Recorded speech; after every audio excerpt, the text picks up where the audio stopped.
The Cimarron country in late October carried a particular quality of silence that Della Marsh had learned to read the way other women read weather, not as absence, but as information. The silence after a wind died meant the canyon walls were holding something back. The silence before a rider crested the ridge meant the rider had been watching before they moved. She had been in New Mexico territory long enough to understand that stillness here was never empty. It was simply waiting. She was 34 years old. She ran the only proper land assay office between Santa Fe and the Colorado line, a sun-bleached adobe building on the main street of Redrock Junction, that she had leased, outfitted, and built into a working operation through 4 years of stubborn, methodical effort. Her reputation had been earned the same way, quietly, without announcement, by producing boundary documentation that held up under challenge in territorial court when other surveyors' work crumbled. She had never lost a filed plat to a successful appeal. She was aware of this fact the way she was aware of the calibration on her transit level, not pride exactly. Accuracy. A known quantity she could rely on. She had come west from Memphis after her father's cartography firm collapsed in the Depression years, carrying the skills he had spent her childhood teaching her, and the understanding that those skills were worth more in a territory where accurate land records barely existed than they would ever be worth in a city where the maps were already drawn. She had been right. The work had been constant, the clients varied, the pay sufficient, and the satisfaction, the specific satisfaction of producing a document that described the land honestly, had never diminished. That was before the morning she rode out to assess a boundary dispute on the Cimarron's North Fork and found her own handwriting on a table where it had no business being. The Taggart Land and Grazing Combine had established its Cimarron operation 2 years ago with federal land patents and Eastern capital and the particular momentum of an organization that understood legal process as a tool of acquisition rather than a constraint on it. Its regional headquarters sat on the mesa above the river, a substantial limestone building with proper glass and a wooden shake roof. The kind of structure that announced permanence and resources before you were close enough to read the sign above the door. Della had ridden up to the Combine's Mesa headquarters on contracted business, a commission from the Territorial Land Office, to document a disputed corner between a small stock operation on Juniper Creek and the Combine's Western holdings. She had been met by the Combine's land affairs manager, a square-jawed man named Boyd Ferris, who was walking her through the front offices toward the conference room when she had seen through the open door of the map room on her left survey plat spread across the central work table. She stopped. The plats were hers. The recognition arrived before the conscious thought in the body. First, a jolt of wrongness that preceded language. She knew her own cartographic hand with the same certainty she knew her own face. The particular notation system she had refined over 12 years of field work, the crosshatch grading she used for slope severity, the triple point symbol she had devised for confirmed permanent water sources, the soil type shorthand she had built from her father's base code and revised through 4 seasons of Cimarron field work. No two surveyors developed identical hands. This one was unmistakably hers. She pushed open the map room door and walked to the table without asking permission. The top plat was the Juniper Creek drainage survey, the full watershed from the canyon mouth to the high divide. It was dated in her hand August 1880, her initials in the lower left corner the way she initialed every field piece she produced. She had surveyed the Juniper Creek drainage in the summer of 1880. She had been contracted to do so by a concern called Territorial Resource Partners, supposedly operating out of Albuquerque, under the direction of a man who had called himself Mr. Francis Webb, and presented himself as representing a geological survey consortium with federal backing. The work had taken 7 weeks. The pay had been prompt and clean, and she had signed the standard confidentiality agreement without concern, because confidentiality agreements in legitimate survey work were neither unusual nor alarming. She had never authorized anyone to transfer those plats to the Taggart Land and Grazing Combine. She turned from the table and looked at Boyd Ferris, who had appeared in the doorway behind her. "These are mine," she said. Ferris looked at the maps and back at her and said nothing, which told her more than speaking would have. She was 4 miles down the Mesa Road, her roan mare, Clara moving at a quick, steady walk before the shaking in her hands subsided enough to think clearly. The shaking was not fear. It was the physical response of a person who has just understood that careful, honest work has been weaponized, that the thing she had built with precision has been used for something she would have flatly refused. The Taggart Combine's operations in the Cimarron basin had not been straightforward. The territorial papers had been saying so carefully for 8 months. Contested titles, small operators pressured from range. They had worked for years a series of court filings that argued systematically that the small holdings surrounding the Combine's core patents were unviable.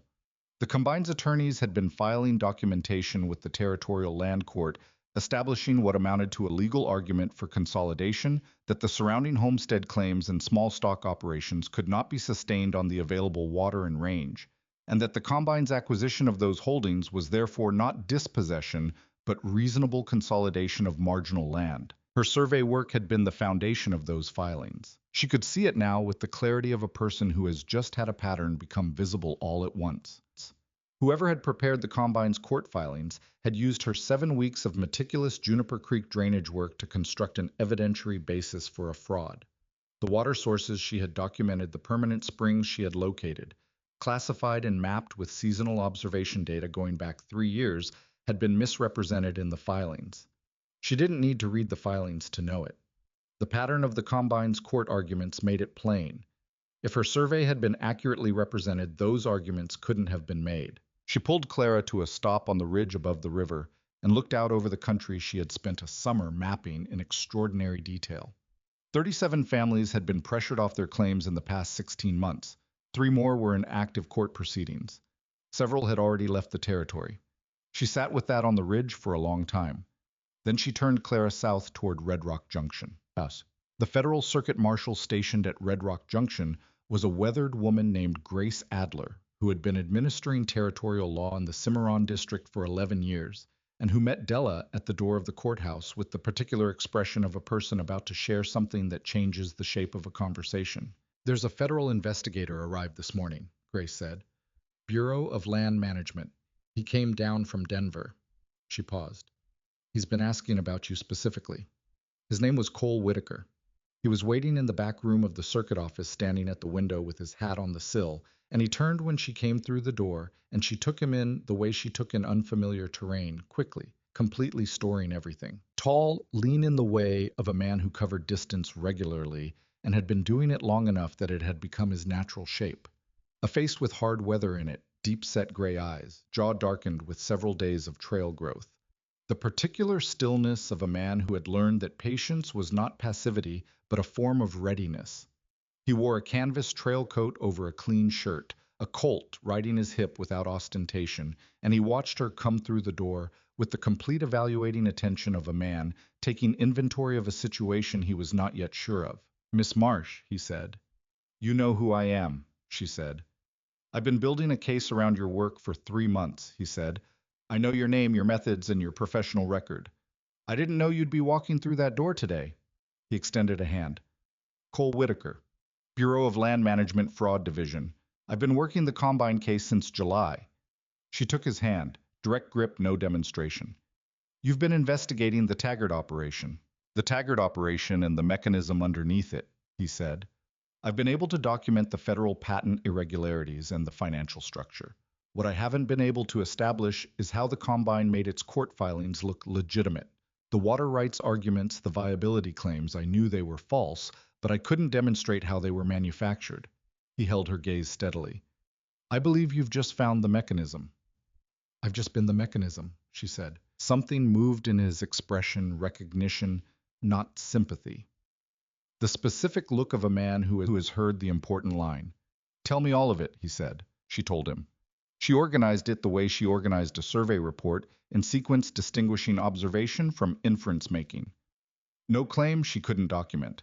She told him about the Territorial Resource Partners contract, the man who had called himself Francis Webb, the 7 weeks of Juniper Creek drainage work, and the plats she had just seen on Boyd Ferris's map table. He listened with the contained, genuine attention of a man who is actually tracking the argument, not waiting for his turn to speak, but following the thread she was laying out, storing each element in its proper relation to the others. When she finished, he was quiet for a moment. "How many surveys did you complete under the Territorial Resource contract?" he said. "2, she said.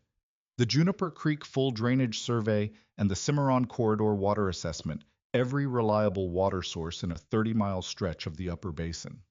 "The water assessment," he said. 11 permanent springs," she said.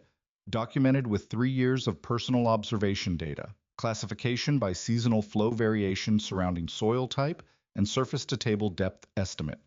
In this country, the permanent water sources determine everything: which range can carry cattle through a dry year, which homestead can survive a drought, who holds land and who loses it. She paused. The person who controls the documented record of where the permanent water is controls who can make a legal argument for being here. He looked at her with the expression of a man who has been trying to see the shape of something for months and has just seen it. The Combine's court filings, he said. They claimed 7 permanent water sources in the corridor. 11, she said. I documented 11. They suppressed 4 springs, he said, and altered the classification of at least 2 more, she said, changed from permanent to seasonal in the filed version.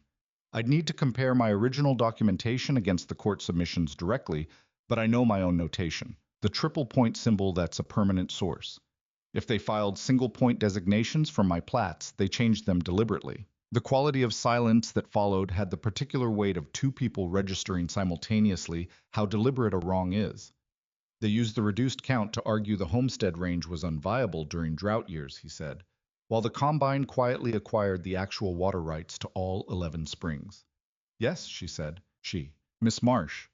He held her gaze with the directness she was already cataloging. Not performance, just the quality of a man whose honesty was structural rather than situational. Your original documentation, where is it? My office, she said. Everything. The contract correspondence, the field notebooks, the master plats. Dated and logged sequentially from the day each piece was produced. She held his gaze. Come with me. She did not consider in the moment whether it was natural to say it. He took his hat from the sill and came with her. Her office was the most organized space she occupied, which she had made so deliberately because the work required it. The front room held her drafting table and instrument rack and the active files. The back room was the archive 4 years of Cimarron basin survey work documented in a cross-reference system she had built herself, organized by drainage, by date, and by contract. She had the territorial resource partner's file on the drafting table before he had finished tying his horse at the post outside. The contract, the web correspondence, the payment record, the field notebooks, 6 of them, densely filled, and the master plats rolled and wrapped in the oilskin sleeves she used for original documents. He sat down and opened the first field notebook. He actually read it. She noticed this with the particular attention she gave to things that were unexpected. Not a skim, not a procedural review. He read the notation, cross-referenced it against the plat margins, asked specific questions about how she established spring permanence when the survey fell in a year of below-average snowpack. The classification method, he said. Multi-season observation, she said. I had personal knowledge of this drainage going back to my 2nd year in the territory.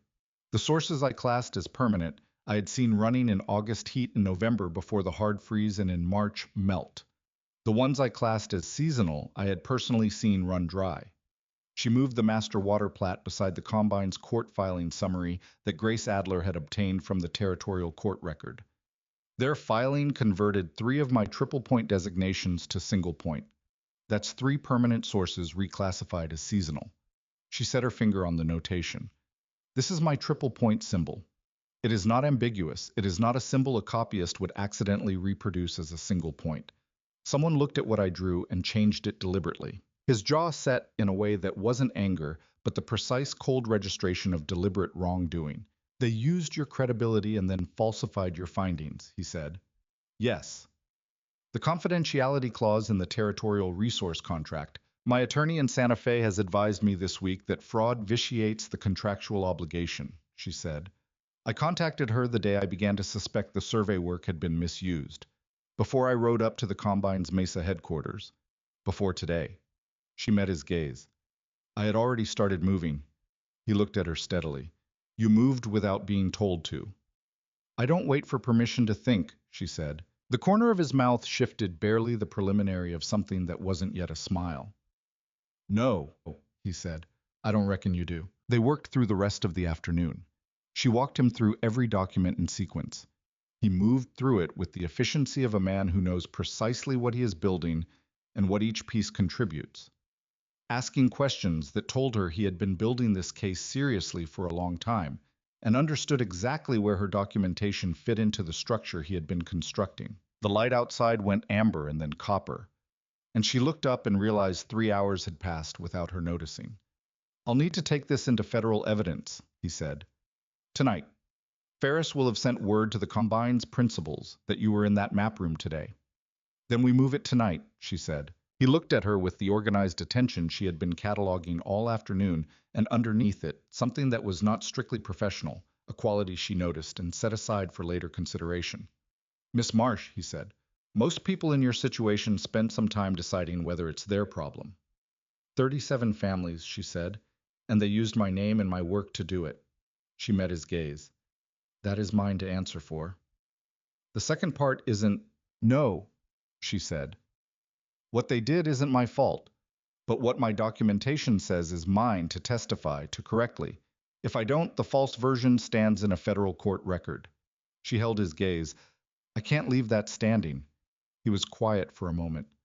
No, he said. I don't believe you can. They moved the documentation to the Federal Circuit Office under Grace Adler's authority that same evening, 2 oilskin-wrapped bundles, one in each of their arms, because Della had said without elaboration that if they were separated on the road, she didn't want all of it in one set of hands. He had looked at her when she said it with an expression she was already learning to read, the particular look of a man for whom a thing is immediately and obviously correct, and who is noting the mind that produced it. Grace took the evidence into federal custody before full dark and gave Della a signed receipt and looked at Cole and said, How long are you in Redrock Junction? Until this is done, he said. Grace looked at Della with the expression of a woman who has been administering justice in frontier territory for 11 years and understands the taxonomy of situations clearly. I'll need both of you for testimony preparation, she said, starting Monday. We'll be here, Della said. She noticed that she'd said we and did not revise it. The investigation built through November. The way Della built a survey by accumulation, each verified fact adding to a picture that became more accurate and more complete with each addition. Cole worked from the circuit office in the mornings and appeared at her drafting table in the afternoon, sometimes with case developments, sometimes with questions, and she began to understand by the third week, sometimes with neither. He told her in the second week that Territorial Resource Partners had been traced to a mail drop in Albuquerque that had been vacated 6 months prior. In the third week, he told her that Francis Webb was the operating alias of a man named Harlan Moss, a former Territorial Land Records clerk who had resigned under pressure from a document irregularity investigation 9 years ago, whose actual name appeared on the Taggart Combine's founding charter. In the fourth week, he told her that Harlan Moss held a named partnership position in the Combine's organizational structure. Moss created the front company, she said, hired me under a false name, acquired my survey documentation, and funneled it to the organization where he holds a partnership. That's the shape of it, he said. He knew my work would hold up to legal scrutiny, she said. He didn't want manufactured survey evidence. He wanted genuine survey evidence he could deploy dishonestly. Your precision was the objective, he said. The Combine's court filings needed a foundation that was actually beyond challenge. They went looking for the surveyor in the Cimarron basin whose work couldn't be attacked. He paused. And found you. She sat with that. Found me. Which turns out to be the error that breaks the entire structure, he said. Direct factual without performance of warmth. Just the honest statement. She filed it alongside the other things she had been filing about Cole Whitaker since the first afternoon, the listening that was actual listening, the way he treated her field notebooks as documents worth understanding rather than evidence units to be processed. The Thursday 2 weeks passed, when he had arrived with no announced case purpose, and stayed 2 hours while they talked about the territory and the pattern of land fraud he had seen across 4 different federal assignments, and what happened to communities when the documentation of their land was corrupted. She was not imprecise about her own interior life. She knew what she was noticing and why. She was being careful mapping the ground before she moved across it. He came to her on a Sunday in the 3rd week of November. No case business, he said at her door. I want to ride the Juniper Creek drainage, the country you mapped. I want to see what the field notebooks describe. She looked at him. You want to see it? I've been reading your notation for 3 weeks, he said. I want to understand what I've been reading. He held her gaze with the plain directness that was she had come to understand simply how he was built. I want to see the country. Give me 10 minutes to saddle Clara, she said. The Cimarron Basin in late November was the territory at its most unambiguous, the cottonwoods stripped to bare silver. The mesa faces red and rust in the low-angle light, the creek running reduced and clear between its gravel margins. She showed him the country the way she knew it, not as the measured record of the official plat, but as the territory itself, its particular logic, the way elevation and rock type and drainage told a coherent story. If you read the elements in their relation to each other rather than in isolation. They rode to the spring she had designated. 7 in the water assessment, the one the combine's filing had converted from permanent to seasonal, the one that fed the claims on the upper Juniper benchland. The spring was running. Late November in a dry year, and it was running clear and full. Permanent, he said. I first saw this spring in July of 1878, she said, running in heat that had dried every seasonal source in the drainage by mid-June. I saw it again in February of 79, running under a skin of ice in a cold year. She dismounted and stood at the margin of the water. And in August of 1880, when I surveyed it under the territorial resource contract, permanent, triple point notation, unambiguous. She paused. Their filing calls it seasonal. Their attorneys argued in territorial court that the benchland claims couldn't sustain viable stock operations because the water supply was insufficient for dry years. Because they needed the water to be insufficient, he said. Because land is only worth taking if the people on it can be made to appear as if they don't belong there, she said. The survey was the argument for dispossession. My survey misrepresented was the argument. He was looking at the water. And the original will be the argument for restoration. If the court accepts the comparison between what I documented and what was filed, she said. If the distinction between my notation and their alteration is clear enough to carry. It's clear enough, he said. I've looked at the comparison every day for 3 weeks. There is no interpretation available that resolves in the combine's favor. He looked at her. You know that. I've been trying not to count on conclusions before they're established, she said. He looked at the spring for a long time. There's a family named Ruiz, he said. Their claim is at the head of this drainage. Vicente and Marta Ruiz, they were among the first families pressured. They're staying in a relative's house in Las Vegas, New Mexico, since September. They haven't formally abandoned the claim. He paused. If the court invalidates the combine's water filings and restores the claims, the Ruiz family comes back. She looked at the spring. They come back, she said. They come back, he said. Miss Marsh, when the documentation is honest and the case is sound in my experience, the conclusion follows. I've seen it enough times to trust the structure. Della, she said. He looked at her. Why this one? She said. You said you've worked fraud cases across 4 federal assignments. Why ride to the Cimarron basin specifically?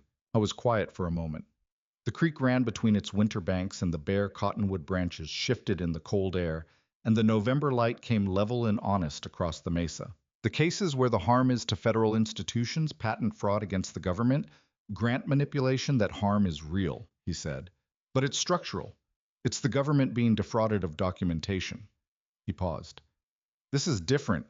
Families came to the Cimarron Basin because the law said they could file on this land and hold it if they did the work correctly. They did the work. And someone built a machine to take it from them anyway, using documentation that looked like the law's own language. He looked at the spring. I wanted to find the machine and stop it. And have you found it? The mechanism was in your evidence boxes, he said. But I didn't understand what it had done until I rode this drainage with you. He looked at her. The water that was here, the land that could hold the people on it, the documentation that said it couldn't. He paused. Your survey is the truth. I couldn't argue the truth until I understood the survey. She looked at him for a long moment in the November afternoon. The light was doing what late autumn light did in the Cimarron country, laying itself flat and unsparing across the mesa face. Honest in the specific way of low-angle light that didn't allow things to be other than what they were. You read the field notebooks, she said, not just the evidentiary material. Every page, he said. She knew what was in those notebooks. Not just the measurements and classifications and notation that the official plats carried, but the rest of it, the observations she recorded because they were part of the accurate picture, even if they weren't part of the filed record. The quality of the light on the canyon wall. At the 6th spring on the morning she first found it, the way the creek sounded at the upper junction, a sound that told her something about the depth of the water table if you knew how to read it. The pair of ravens she had noted working the rim above the bench for 3 consecutive survey days, which she had written down because the raven's behavior had told her something about what the rim held. I write what I'm seeing, she said, not only what I'm measuring. I know, he said. That's why I read all of it.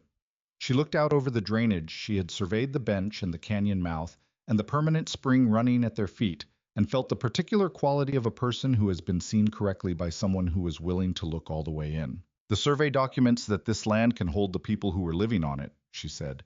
That's what my work says, read honestly. The country is viable. The people who were here belonged here. And they're going to get it back, he said. She looked at him. Ride back with me, she said. Already planning on it, he said. Maosan. December came hard to the Cimarron basin, cold that came down off the high country and earnest and settled in wood smoke and frozen mud, and the quality of a frontier town pulling itself inward for the winter. Cole was working the case in the mornings and at the circuit office through the afternoons, and he came to her drafting room more often than the case required, and she had stopped rationalizing the frequency and simply received it for what it was. She was being precise about her own interior life. Precision told her the same thing it always told her when she paid attention. The thing she was seeing was real, and she had sufficient evidence for it, and what remained was the question of what she intended to do about it. In the first week of December, he told her that Harlan Moss had been positively located operating a land brokerage in Tucson under his own name, apparently confident that the distance between his current identity and the Francis Webb alias was sufficient. In the second week, he told her the federal warrant was being drawn. He came to her on a Wednesday evening in the second week with none of this news.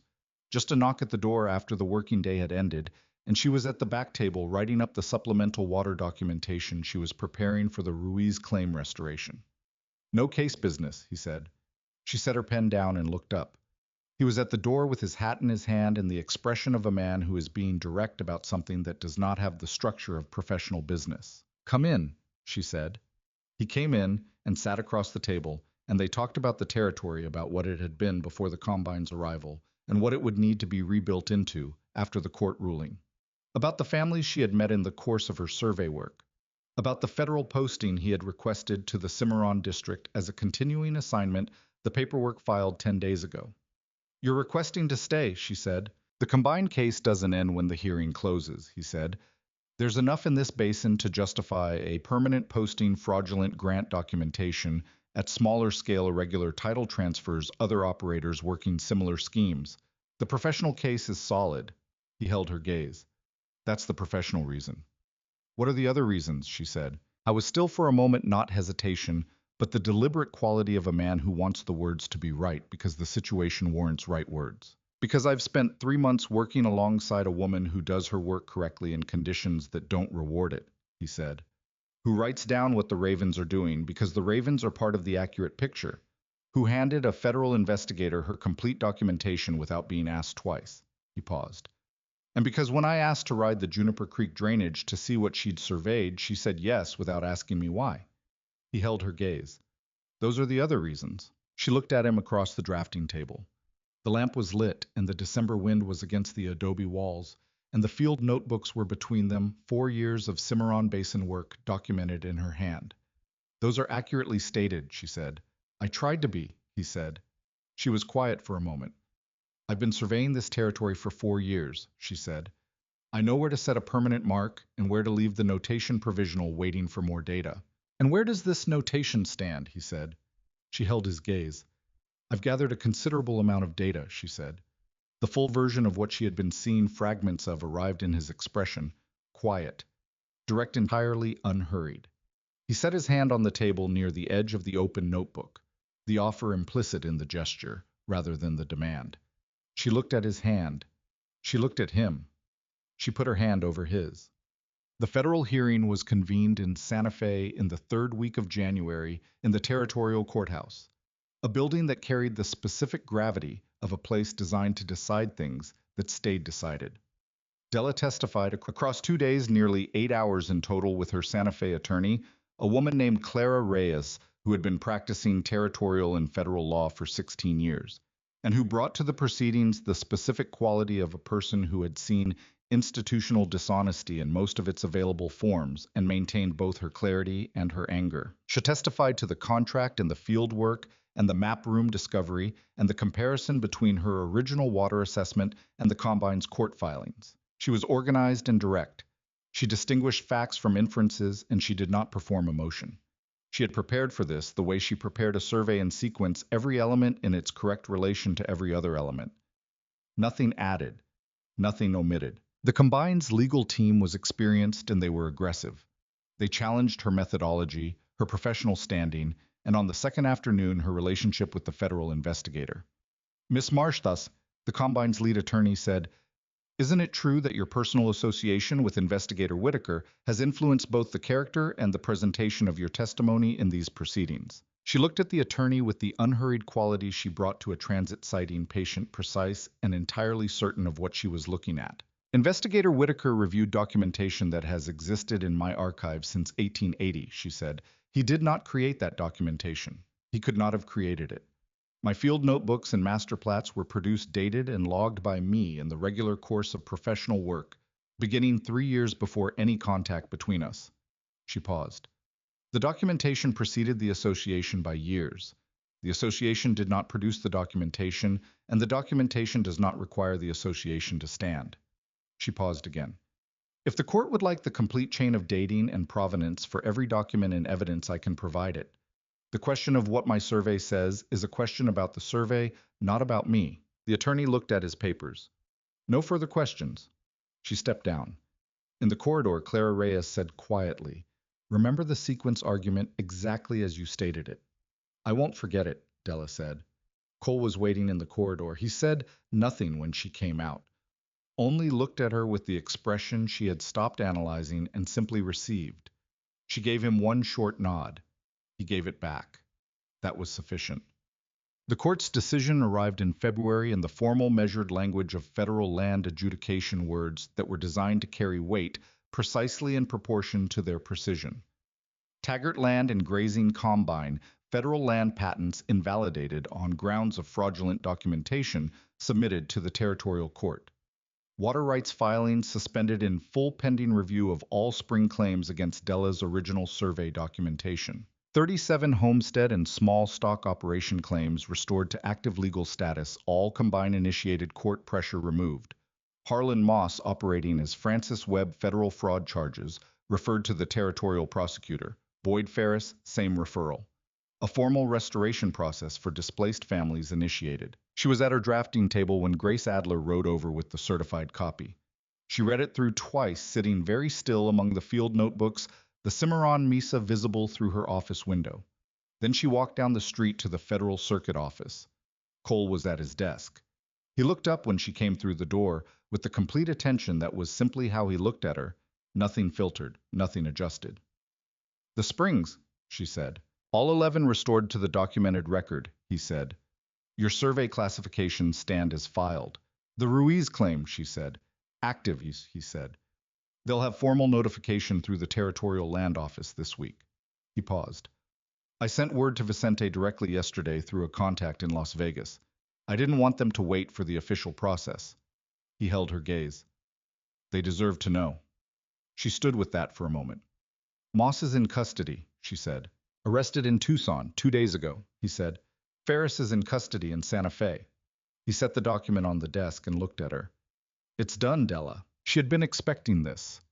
The documentation was honest, and the case had been built correctly, and she had not permitted herself to doubt the conclusion. But the specific weight of the words, the span of time they covered from the August morning in 1880 when she had ridden into the Juniper Creek drainage with her instruments to this February morning in this room, that weight arrived now fully, and she let it. "My work," she said. "Your work," he said. Every piece of it held. The notation, the field methodology, the multi-season observation record. The court couldn't work around it. It was built too well to work around. He paused. "You built it to hold." It held. She was quiet for a moment. "I'm going to survey the Ruiz claim," she said. "The boundary description in the original filing is approximate. The previous survey was done quickly and cheaply. With proper work, they'll have a legally defensible description to the nearest 25 feet. She paused. "I'm not charging for it." He looked at her. "No, they've paid enough," she said. He looked at her. The way he looked at her. The look she had stopped cataloging and simply received steady and undefended and entirely present. Have supper with me tonight, he said. The hotel dining room, not for the case. She had known this was coming the same way she knew the conclusion of a careful survey by the accumulation of evidence until the evidence made refusal an act of deliberate inaccuracy. Not for the case, she said.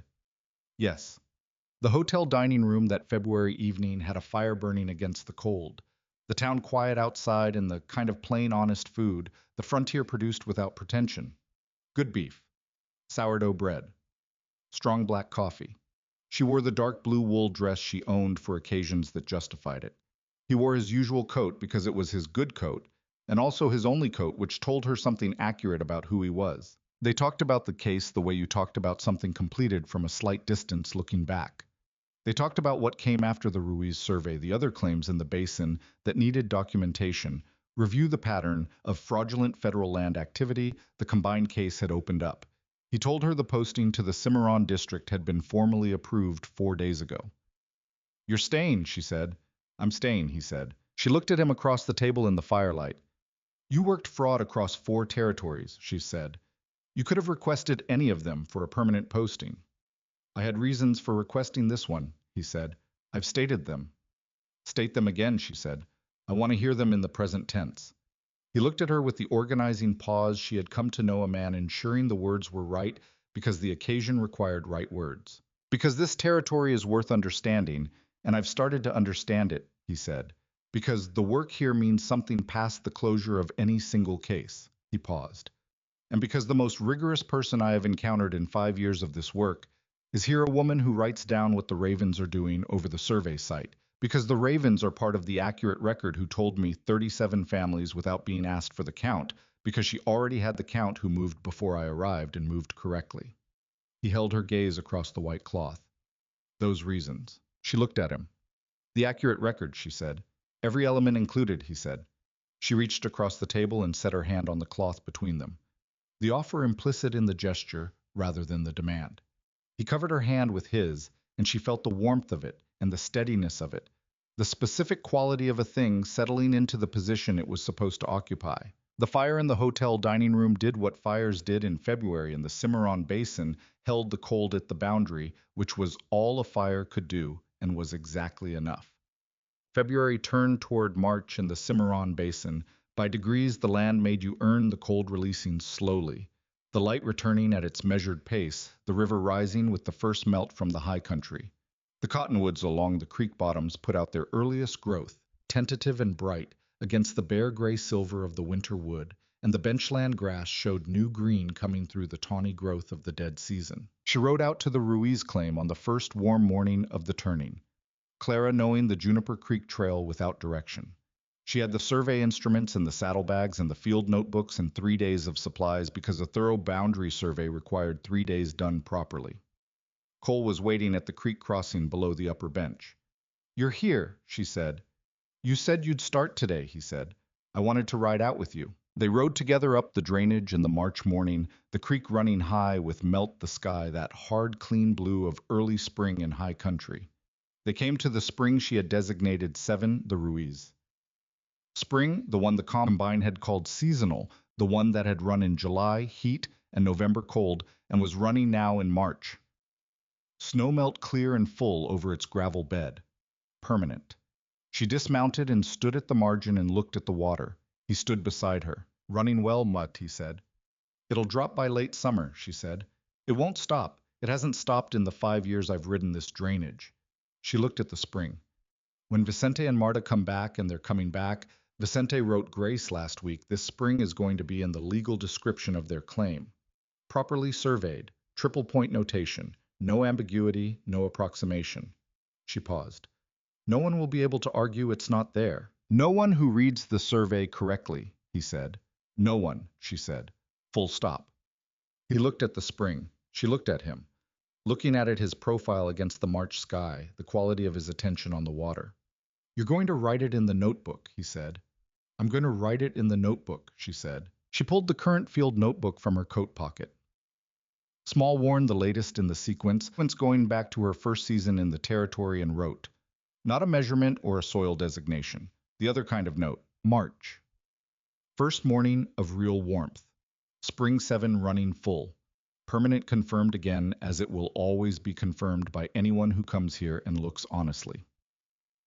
Clara well behaved on the creek crossing. See, here. The notation for this element requires no further revision. She closed the notebook.